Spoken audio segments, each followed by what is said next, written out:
Fala galera, tudo tranquilo? Somos o Pode Cortar, um canal criado por fãs com os melhores cortes para vocês. Deixaremos os links originais nos comentários e se curtirem os cortes, por favor deixe o joinha e se inscrevam no canal. Obrigado.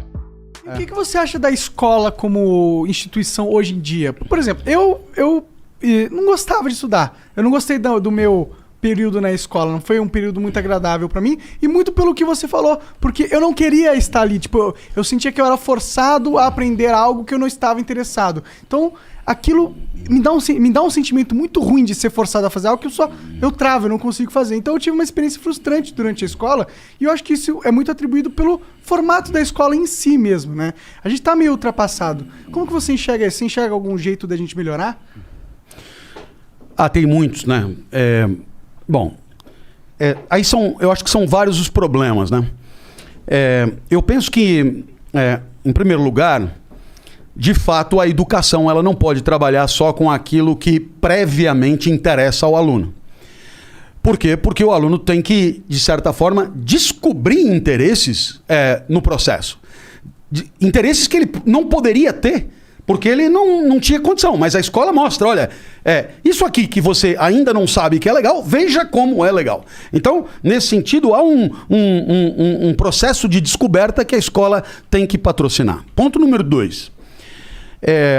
Um dos papéis da escola, na minha opinião, é permitir uma descoberta de si, né? Em outras palavras, multiplicar experiências e dar ao aluno a chance de perceber que ele é ruim nisso, ruim nisso, ruim nisso, ruim nisso, odeia isso, mas tem um negócio que faz ele vibrar muito, que é isso aqui. Então, bom, agora você descobriu qual é a tua praia. Aliás, essa expressão dos jovens, ela é maravilhosa, né? Essa não é a minha praia. Isso tem um significado, porque isso aí nossa, desde os gregos, né? É a essência, é a natureza, é o daimon interior dos estoicos. Cada um chama isso de um jeito. E aqui hoje a gente chama de minha praia. Essa não é a minha praia, né? Então, bom, nem sempre o aluno sai da escola sabendo qual é a praia dele. Haja visto o número de tentativas de vestibular, que o cara começa uma faculdade, começa outra, sabe? Porque a escola ela foi omissa nessa tarefa. Terceiro ponto, há uma resistência às mudanças, e se você parar para pensar, o currículo escolar, ele é uma escolha. Quer dizer, eu te dou um exemplo. Todos nós aqui estudamos a Revolução Francesa, se bobear, por 3, 4 meses, né? Mas nenhum de nós aqui estudou os grandes eventos da história dos países africanos. Então você percebe que a gente estudou umas coisas e não estudou outras que poderia ter estudado. Ora, então houve uma escolha. Essa escolha foi realizada por alguém. Esse alguém fez escolhas como todo mundo faz escolhas segundo os seus interesses. Então o currículo é uma coisa política, né? É uma manifestação de poder. Alguém ali está exercendo um poder. E eu penso que isso deveria ficar mais claro para que o aluno tivesse pelo menos a oportunidade de levantar a mão e dizer, justifique o nosso programa. Justifique. Por que nós vamos estudar isso e não aquilo, né? E aí, eu tenho pelo menos um ponto que eu vou destacar, entre milhões de pontos possíveis, que é a questão da ética e da cidadania, né? Quer dizer, você estuda 4 anos de literatura, você vai na literatura portuguesa, você começa lá em Paio Soares de Taverosa, os trovadores, literatura, quer dizer, é do caralho literatura, eu amo literatura, né? E acho que devemos estudar literatura muito, mas aí você estuda também organelas citoplasmáticas em citologia, complexo de Golgi, mitocôndrias, você aprende que seno quadrado de θ mais cosseno quadrado de θ é igual a 1, e aí você atende log de A na base B é igual a X, porque B elevado a X é igual a A. E aí você vai. E aí pergunta, escuta, e na hora de viver em sociedade, na hora de viver na cidade, na hora de interagir, o que são valores éticos? Né? Aí fudeu, não tem. A palavra ética hoje é a palavra mais repetida no espaço público. Me conta assim, da onde essa palavra veio, o que ela significava antes, o que ela significa agora, qual é a diferença entre ética e moral? A moral desapareceu, ela não existe mais? O que foi que aconteceu? Por que as pessoas falam que falta tanta ética na nossa sociedade? Será que nós não temos mesmo valores? Ou será que os valores que a gente tem não são os valores que a gente deveria ter? Né? Será que a ética pressupõe uma escolha entre um valor e outro? Será que existe alguma complexidade? Será que a ética é uma tabela pronta ou a gente discute o que deve respeitar? Aí o aluno vai olhando e falando, velho, eu passei 12, 13 anos na escola, eu não sei te responder nenhuma dessas perguntas. Bom, então aí eu devo entender o seguinte, que sobre as organelas citoplasmáticas, a gente ficou um semestre. Agora, sobre a convivência na sociedade, fica no improviso, né? Entende no improviso? Quer dizer, se o professor X tomou a iniciativa de tratar do assunto, foi por conta dele. Mas não há eu diria, uma perspectiva sistemática, organizada, institucionalizada de ensino dessas questões, que são questões reconhecidas por todos como fundamentais. Quer dizer, né? Porque o brasileiro é assim mesmo e tal, e ninguém olha. Bom, peraí, costuma-se dizer, né? Sempre responsabilizando a história, né, pela nossa situação, né? Não, porque quando os portugueses que vieram, eles eram presidiários e tal, e é por isso que a corrupção existe até hoje. Porra, mas não deu tempo ainda, velho, né? Já morreram os portugueses, os filhos, os netos, os bisnetos, não deu tempo de montar uma escola para formar gente honesta para dirigir o país, né? Entende? Quer dizer, isso parece que tira uma responsabilidade imensa que é a nossa, de formar a nossa classe dirigente, de formar uma cidadania lúcida, de formar, enfim... seres pensantes, cara, né? Só tem aqui na nossa sociedade, só tem a gente, velho. A impressão que dá é que todo mundo, o brasileiro é isso, o brasileiro é aquilo, o povo é isso, o povo é aquilo. Mas, velho, como é que você terceiriza se você é parte? Né?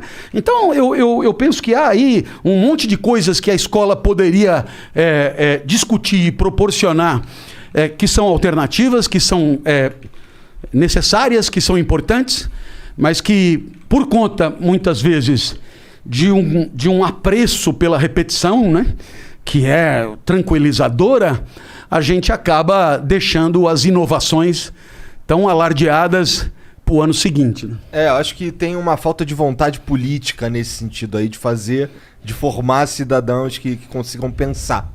Né? É aquela velha história, né? Você vai fazer um cara que pensa e você não pode roubar ele, né? Fica mais difícil. Fica mais difícil, né? De tu enrolar aquela escolha política que a gente faz no currículo, né? A gente faz um currículo que é mais pro cara passar no concurso, pro cara fazer ele entrar na maquininha do sistema lá dos diplomas e dos, sei lá, é uma merda. Mas, a gente só vai passar por essa mudança na educação quando mudar politicamente a estrutura do país. É foda, porque eu acho que que o certo era o contrário. Só vai mudar a política quando a sociedade se movimentar pra mudar a política. Porque assim, pra esperar pra partir desses caras... fudeu. Como você percebeu, é meio que dialético. Quer dizer, vamos pensar junto. Vamos imaginar que numa cidade de 100 mil habitantes tenha lá um prefeito com uma rede municipal de ensino de escolas da prefeitura. E aí então, esse prefeito se candidata à reeleição.